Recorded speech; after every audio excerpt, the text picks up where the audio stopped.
ഇന്ന് കാലത്ത് ഉറക്കം എഴുന്നേറ്റ് വന്നപ്പോൾ തന്നെ ദേ പഴുത്ത മാങ്ങ വീണ് കിടക്കുന്നു കേട്ടോ, നമ്മൾ അടുക്കളയോട് ചേർന്നുള്ള മാവിന്ന്. അപ്പോൾ ഇന്നത്തെ ദിവസം തന്നെ നമുക്ക് രാവിലെ പറക്കിയത് 3 പഴുത്ത മാങ്ങ കിട്ടിയിട്ടുണ്ട് കേട്ടോ, നല്ലവണ്ണം പഴുത്ത് പോയി. അപ്പോൾ അതെടുത്ത് വെച്ചിട്ട് രാവിലെ ഇനി ചായയൊക്കെ ഇടാൻ പോകണം. അപ്പോൾ ഇന്നത്തെ ബ്ലോഗിലേക്ക് എല്ലാവർക്കും സ്വാഗതം. എല്ലാവരും നല്ലതായിരിക്കും എന്ന് വിശ്വസിക്കുന്നു. അപ്പോൾ നമുക്ക് ബ്ലോഗ് തുടങ്ങാം. രാവിലത്തെ ബ്രേക്ക്ഫാസ്റ്റ് നമുക്ക് പതിവ് പോലെ ദോശയാണ് കേട്ടോ. ദോശ ഇഡ്ഡലി മാറി മാറി വയ്ക്കുവാണ്. ജിത്തൂട്ടന് അതാണ് സെറ്റാവുന്നത്, അതുകൊണ്ടാണ് കേട്ടോ നമ്മൾ ദോശ ഇഡ്ഡലി മാറി മാറി വയ്ക്കുന്നത്. അപ്പോൾ ഒരു ദോശ ചുട്ടപ്പോൾ തന്നെ ജിത്തൂട്ടന് നിർബന്ധം തുടങ്ങി, ഇതേ കരച്ചിൽ. അങ്ങനെ അവനെ എടുത്തു വെച്ചുകൊണ്ടൊന്ന് ദോശ ചുടുവാണ് കേട്ടോ. അപ്പോൾ സൈഷേട്ടൻ എൻ്റെ അടുത്ത് വന്നിരുന്ന് കുറച്ച് നേരമൊക്കെ സംസാരിക്കുകയാണ്. അപ്പോൾ ഇന്ന് സൈഷേട്ടൻ അമ്പലത്തിലോട്ട് പോകാൻ വേണം കാപ്പി പിടിച്ചിട്ട് കേട്ടോ. നമ്മുടെ കോവിലിലെ തിരുവിള തുടങ്ങിയിട്ട് 2ാം ദിവസമാണ്. അപ്പോൾ ഉച്ചയ്ക്ക് അന്നദാനമൊക്കെ ഉണ്ട്. അപ്പോൾ ഇന്ന് ചോറ് കഴിക്കാൻ പോയാൽ കൊള്ളാമെന്നൊരു ആലോചന ഉണ്ട് എനിക്ക്. ജിത്തൂട്ടിനെ കൊണ്ട് പോകാൻ പാടാണ്, അതുകൊണ്ടാണ്. പക്ഷേ നമ്മുടെ കുടുംബക്കോവിലായതുകൊണ്ട് പോകാതിരിക്കാനും പറ്റത്തില്ല. എല്ലാം നമ്മുടെ ബന്ധുക്കാരാണ് കേട്ടോ. അപ്പോൾ ഇവനെ ജിത്തൂട്ടിനെ എല്ലാവരും എടുക്കും, പക്ഷേ ഇവ ആരെടുത്തും പോകത്തില്ല. ഞാൻ തന്നെ തൂക്കിയെടുത്ത് നടക്കണം കേട്ടോ. അത് കാരണമാണ് മടിക്കുന്നത്. അപ്പോൾ ഇന്ന് പോകണമെന്നൊരാഗ്രഹം ഉണ്ട്, അതുകൊണ്ട് രാവിലെ കാപ്പി ഉണ്ടാക്കിയിട്ട് ചോറൊന്നും വെക്കുന്നില്ല.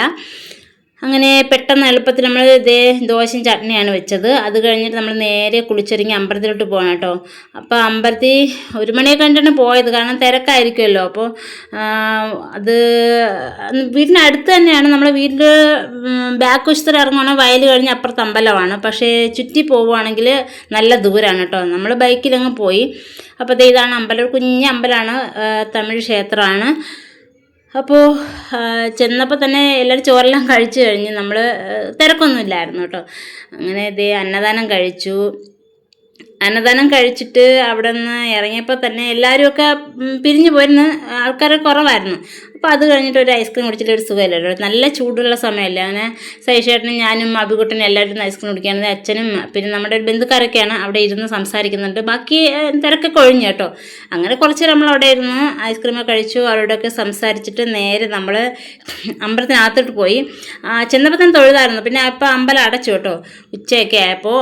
അങ്ങനെ അവിടെ നിന്ന് കുറച്ച് വീഡിയോ ഒക്കെ എടുത്തു. അപ്പോൾ അതേ അമ്പലം ശൂന്യമായി കിടക്കുവാണ്. ഇനി വൈകുന്നേരത്തെ പൂജയ്ക്കൊക്കെ തിരക്കാവുള്ളൂ.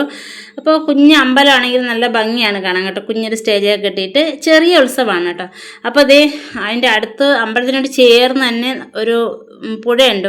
പുഴയെന്ന് വെച്ചാൽ വെള്ളച്ചാട്ടമാണ്. അത് ഞാൻ മുമ്പൊക്കെ ഞാൻ എൻ്റെ വീഡിയോ ഇട്ടിട്ടുണ്ട് കേട്ടോ. നല്ല ഭംഗിയാണ്. താഴോട്ട് ഇറങ്ങി ചെന്നാൽ കാണാൻ നല്ല ഭംഗിയാണ്. ആ പുഴയോട് ആ വെള്ളത്തിനോട് ചേർന്ന് ആണ് അമ്പലം നിൽക്കുന്നത്, കണ്ടില്ലേ. അവിടെ തന്നെയാണ് അന്നദാനം കഴിക്കുന്നതും എല്ലാം. നല്ലൊരു അടിപൊളി ഒരു ക്ഷേത്രമാണ് കുഞ്ഞിതാനെന്ന് കാണാൻ. അപ്പോൾ അതെല്ലാം കഴിഞ്ഞ് നമ്മൾ നേരെ പിന്നെ നമ്മൾ ചിറ്റിയിൽ വീട്ടിൽ പോയിട്ട് സൈഷേട്ടൻ്റെ ചിറ്റിയിൽ വീട്ടിൽ പോയി. പിന്നെ വൈകുന്നേരത്തിന് വീട്ടിലോട്ട് പോകുന്നുള്ളൂ. അപ്പോൾ അവിടെ ചെന്ന് കുറച്ച് നേരമൊക്കെ ഇരുന്നിട്ട് പിന്നെ വൈകുന്നേരത്തെ ചായയെല്ലാം കുടിച്ചു. അപ്പോൾ ചായ കുടിച്ചുകൊണ്ടിരുന്നപ്പോൾ സൈഷേട്ടൻ കടയ്ക്ക് പോയി ചായകളെ കടിയൊക്കെ മേടിച്ചിട്ടുണ്ട് കേട്ടോ. അപ്പോൾ ഞാൻ ഉള്ളിയോടെയാണ് എടുത്തത്. പലതരത്തിലുള്ള എണ്ണ പലഹാരങ്ങൾ മേടിച്ചിട്ടുണ്ടെന്ന് എല്ലാം കഴിച്ചിട്ട് നമ്മളിനി ഒരു 5 മണിയൊക്കെ കഴിഞ്ഞ് ആണ് വീട്ടിലേക്ക് പോയത്. അപ്പോൾ ഇന്നത്തെ ബ്ലോഗ് ഇത്രയേ ഉള്ളൂ. അപ്പോൾ നമ്മുടെ ചാനൽ ഒന്ന് സബ്സ്ക്രൈബ് ചെയ്ത് സപ്പോർട്ട് ചെയ്യണം. താങ്ക്